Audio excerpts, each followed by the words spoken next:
किस किस को बताएंगे जुदाई का सबब हम, किस किस को बताएंगे जुदाई का सबब हम। तू मुझसे खफा है तो ज़माने के लिए आ, रंजिश ही सही दिल ही दुखाने के लिए आ फिर से मुझे छोड़ के जाने के लिए आ। अहमद फराज की इस आइकॉनिक गज़ल के इस आइकॉनिक शेर में शायर चाहता है कि उसका महबूब जो शायद उससे अगर खफा है तो दुनिया को दिखाने के वास्ते वापस आ जाए। शायर मोहब्बत में इस कदर मुब्तला है कि उसके महबूब से उसे सिर्फ गम ही मिलने की उम्मीद है, लेकिन फिर भी ही इज फाइन, फिर भी उसे मंजूर है ये बात कि वो बस वापस आकर उसको एक और बार हर्ट करे। ऐसी मोहब्बत को आप क्या कहेंगे? मैं बताऊं? पहले तो मैं वारी सदक़े अहमद फराज साहब के जबरदस्त एक्सप्रेशन के, लेकिन भाई ऐसी मोहब्बत को ना मौत के कुएं में कनाड़ी के बाइक चलाने वाला करता भी कहेंगे। खुदा का वास्ता ऐसे महबूब हजरात जिन्हें सिर्फ दिल दुखाने के अलावा और कुछ नहीं आता है, उनसे आप कोई तवक्को मत रखिए। जो आपसे सीधे मुंह बात ना करें, वो लोग जब नाराज होते हैं तो उनके लिए यही कहा जाता है कि भाई तुम रूठे हम छूटे। ऐसे रेड फ्लैग्स को दूर से ही सलाम। समझ आया आपके? नहीं आया तो बैठिए, पूरा पॉडकास्ट सुनिए।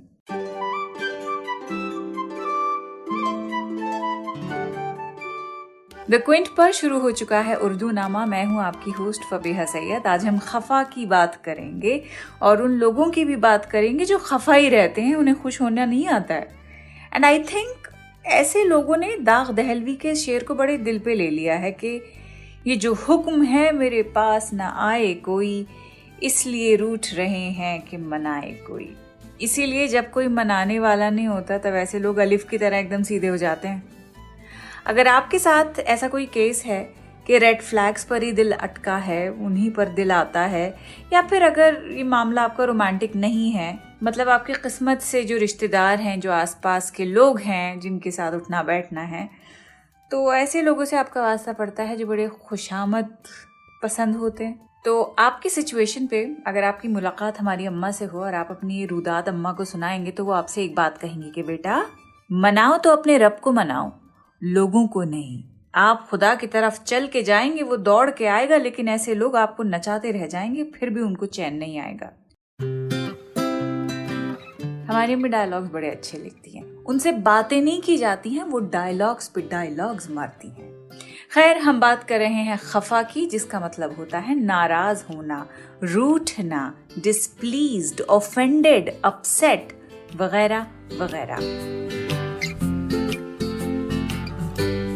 जानिसार अख्तर के शेर से शुरुआत करूंगी।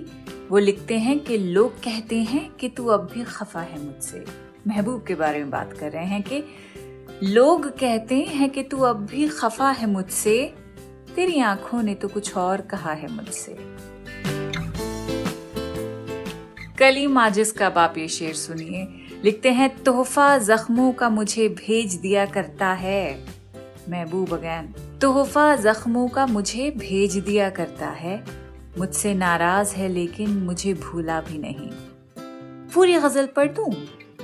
बहुत हसीन है। कलीम आजिज की ये गजल सुनिए। लिखते हैं मत बुरा उसको कहो गरचे वो अच्छा भी नहीं, वो ना होता तो गजल मैं कभी कहता भी नहीं। जानता था कि सितमगर है मगर क्या कीजिए, दिल लगाने के लिए और कोई था भी नहीं। जैसा बेदर्द हो वो फिर भी ये जैसा महबूब, ऐसा कोई ना हुआ और कोई होगा भी नहीं। वही होगा जो हुआ है, जो हुआ करता है, मैंने इस प्यार का अंजाम तो सोचा भी नहीं। हाय क्या दिल है कि लेने के लिए जाता है, उससे पैमाना वफा जिस पे भरोसा ही नहीं। बारहा गुफ्तगू होती रही लेकिन मेरा नाम उसने पूछा भी नहीं, मैंने बताया भी नहीं। तोहफा जख्मों का मुझे भेज दिया करता है, मुझसे नाराज है लेकिन मुझे भूला भी नहीं। दोस्ती उससे निभा जाए बहुत मुश्किल है, मेरा तो वादा है उसका तो इरादा भी नहीं। मेरे अशार वो सुन सुन के मजे लेता रहा, मेरे अशार वो सुन सुन के मजे लेता रहा, मैं उसी से हूँ मुखातिब, वो ये समझा भी नहीं। मेरे वो दोस्त मुझे दादे सुखन क्या देंगे, मेरे वो दोस्त मुझे दादे सुखन क्या देंगे, जिनके दिल का कोई हिस्सा जरा टूटा भी नहीं। मुझको बनना पड़ा शायर कि मैं अदना गमे दिल जब्त भी कर ना सका, फूट के रोया भी नहीं। शायरी जैसी हो आजिज़ के भली हो कि बुरी, शायरी जैसी हो आजिज़ के भली हो कि बुरी, आदमी अच्छा है लेकिन बहुत अच्छा भी नहीं। अच्छा, भी गजल पढ़ते पढ़ते ना मुझे ख्याल आया, वो ये कि ये जो बड़े बड़े लाइफ कोचेस हैं इंस्टाग्राम पे, जिनकी कमी नहीं है, तो कई बार ये मैसेज मैंने उनसे सुना है कि एक्सपेक्टेशंस मत रखिए आप किसी से। Relationship coaches basically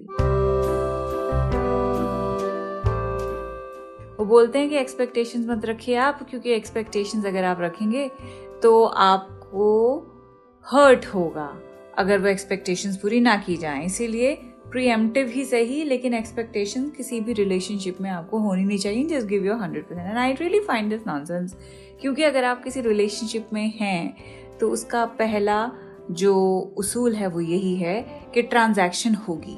her relationship is a transaction, except for mother and child या father and child, parents and children के अलावा सारे जो रिलेशनशिप्स होते हैं unfortunately they all are transactional. कहने का मतलब ये है कि जो उम्मीद लगाई जाती है उसी उम्मीद की वापसी की जाती है। मतलब अगर मैं आपसे उम्मीद कर रही हूँ कि आप मेरे साथ अच्छे रहेंगे तो आप मेरे साथ अच्छे रहेंगे, उसके बदले में मैं भी आपके साथ अच्छी रहूंगी। अगर मैंने उम्मीद लगाई है कि आप मेरे लिए कुछ एक्ट ऑफ सर्विस करेंगे तो उससे खुश होके मैं भी आपके लिए वो एक्ट ऑफ सर्विस करूंगी। तो ये होता है ट्रांजैक्शन अमूमन तमाम रिलेशनशिप्स में। तो ये कहना कि एक्सपेक्टेशंस ना लगाओ, उम्मीद ना लगाओ, ये मुझे बड़ी अजीब सी बात लगती है। अगर आप किसी से बेपनाह मोहब्बत करते हैं, चाहे आपका भाई हो, चाहे आपकी बहन हो, चाहे हस्बैंड हो या वाइफ हो, उस मोहब्बत में कहीं ना कहीं क्या डेफिनेटली एक्सपेक्टेशन होगी। लेकिन एक चीज का फर्क आप समझिए, एक्सपेक्टेशंस और अजम्पशंस में डिफरेंस होता है। अज्यूम मत कर लीजिए कि मैं यहाँ से चल के जाऊंगी, वो देखो चाय पी रहा है, अगर उसने मुझसे पूछा कि चाय पियोगी तभी वो मुझसे प्यार करता है या करती है। ये आपकी एक्सपेक्टेशन नहीं है, ये आपकी अजम्पशन है। So do not assume things, but yes have healthy and realistic expectations. Assumptions चीजें खत्म कर देती है, मजबूत से मजबूत रिश्ते हिल जाते हैं। So be very careful with your thoughts. आपके थॉट्स रियलिटी बन जाते हैं। कितना कंफर्टिंग लगता है ना सुनना, थॉट्स रियलिटी बन जाते हैं। बड़ा खौफनाक भी लगता है कि हाय थॉट्स रियलिटी बन जाते हैं। तो that's why choose your thoughts wisely. Alright, अब आगे बढ़ते हैं। अनवर शूर का ये शेर मुझे बड़ा हसीन लगता है। लिखते हैं कि फरिश्तों से भी अच्छा मैं बुरा होने से पहले था। गौर से सुनिएगा, फरिश्तों से भी अच्छा मैं बुरा होने से पहले था, वो मुझसे इंतहाई खुश खफा होने से पहले था। क्या लगा? हर रिलेशनशिप की शुरुआत ऐसी होती है। यहाँ मैं सिर्फ रोमांटिक रिलेशनशिप्स की बात कर रही हूँ कि शुरू में जो मोहब्बत होती है, जो स्पार्क्स होते हैं, वो तो ऐसे लगता है कि जिंदगी का सबसे हसीन मोमेंट शायद यही है हमारा। और जैसे जैसे आप एक दूसरे के करीब आते रहते हैं, एक दूसरे की कमियां आपको पता लगती रहती हैं, उसके बाद ये फैसला कर पाना कि हाँ भाई इस रिश्ते में हमें रहना है कि नहीं रहना। फरिश्तों से भी अच्छा मैं बुरा होने से पहले था। वो मुझसे इंतहाई खुश खफा होने से पहले था।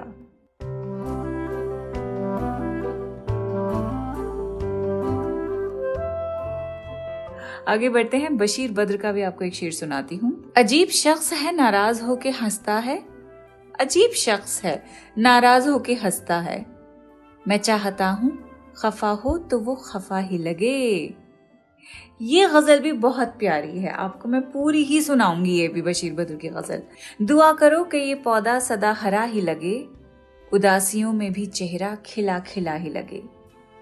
वो सादगी न करे कुछ भी तो अदा ही लगे, वो भोलपन है कि बेबाकी भी हया ही लगे।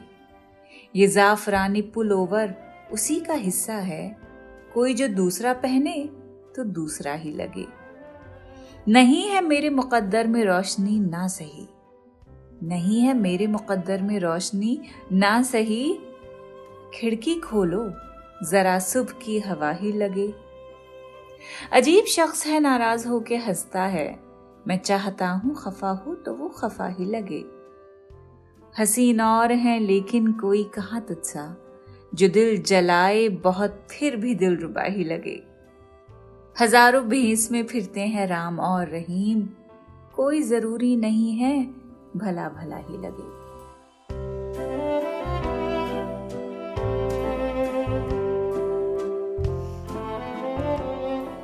अब नाराजगी पे और खफा होने पे एक और पॉइंट दिमाग में आया।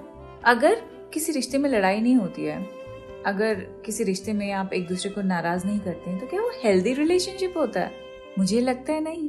वो रिलेशनशिप जिसमें आप तय करके बैठ जाएं कि जी हमें लड़ना ही नहीं है, उसके बारे में सुन के बड़ा अच्छा लगता है ना कि कितनी सुकून से जिंदगी होगी ना, कि ये लोग लड़ते नहीं है, एक दूसरे को कितना प्यार करते हैं, एक दूसरे से राजी रहते हैं, ना ये उनको अपसेट करते हैं ना वो उनको अपसेट करते हैं।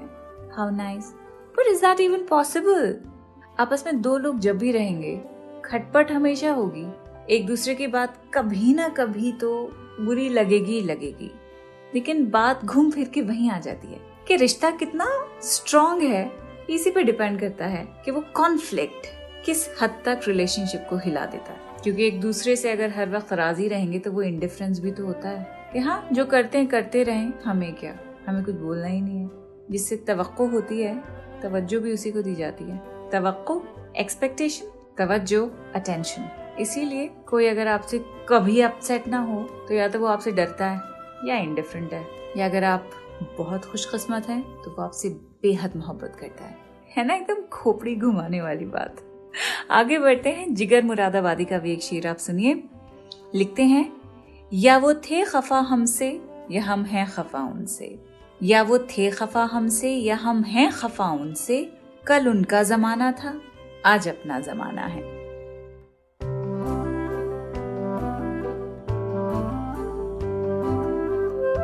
अख्तर शिरानी का भी आप ये शेर सुनिए। लिखते हैं, खफा हैं फिर भी आकर छेड़ जाते हैं तसव्वुर में, खफा हैं फिर भी आकर छेड़ जाते हैं तसव्वुर में, हमारे हाल पर कुछ मेहरबानी अब भी होती है।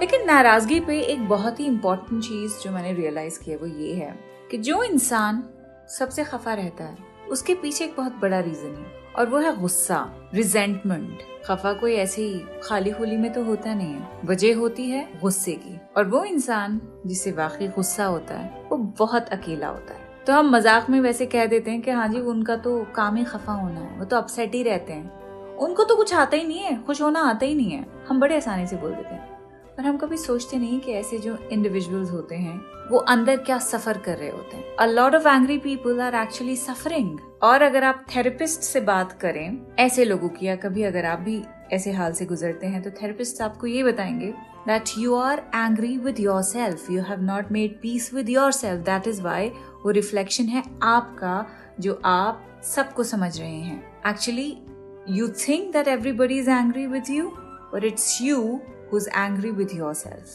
You need to heal, you need to do a lot of inner work.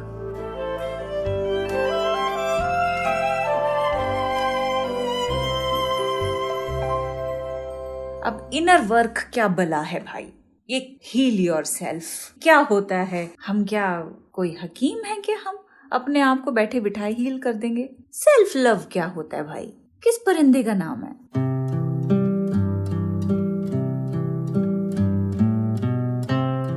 तो वही बात है कि दूसरों के गुस्से का आप कुछ भी नहीं कर सकते। जो आप कर सकते हैं वो ये है कि आप खुद से कभी खफा ना हो।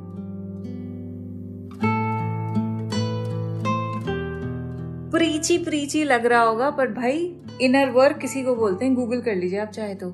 इसी बात पे पॉडकास्ट के आखिर में जावेद अख्तर की आपको पूरी गजल सुनाऊंगी मैं, सुनिए। लिखते हैं, यही हालात इब्तिदा से रहे, लोग हमसे खफा खफा से रहे, इन चरागों में तेल ही कम था, क्यों गिला हमको फिर हवा से रहे।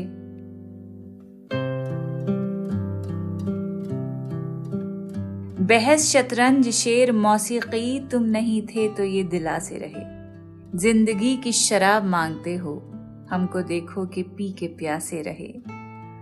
उसके बंदों को देख कर कहिए, हमको उम्मीद क्या खुदा से रहे। यही हालात इब्तिदा से रहे, लोग हमसे खफा खफा से रहे।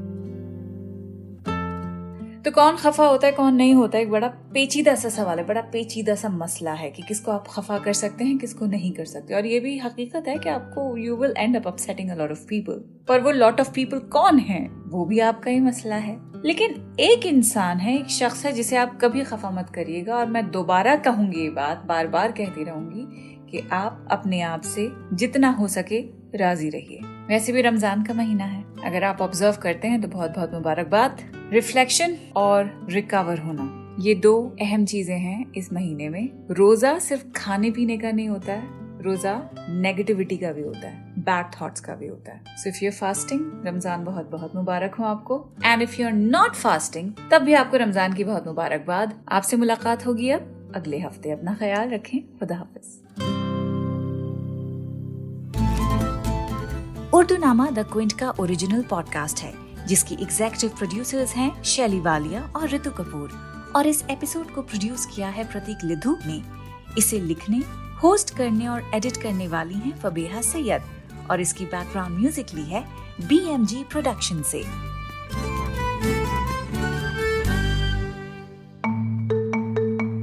आप सुन रहे थे द क्विंट का पॉडकास्ट।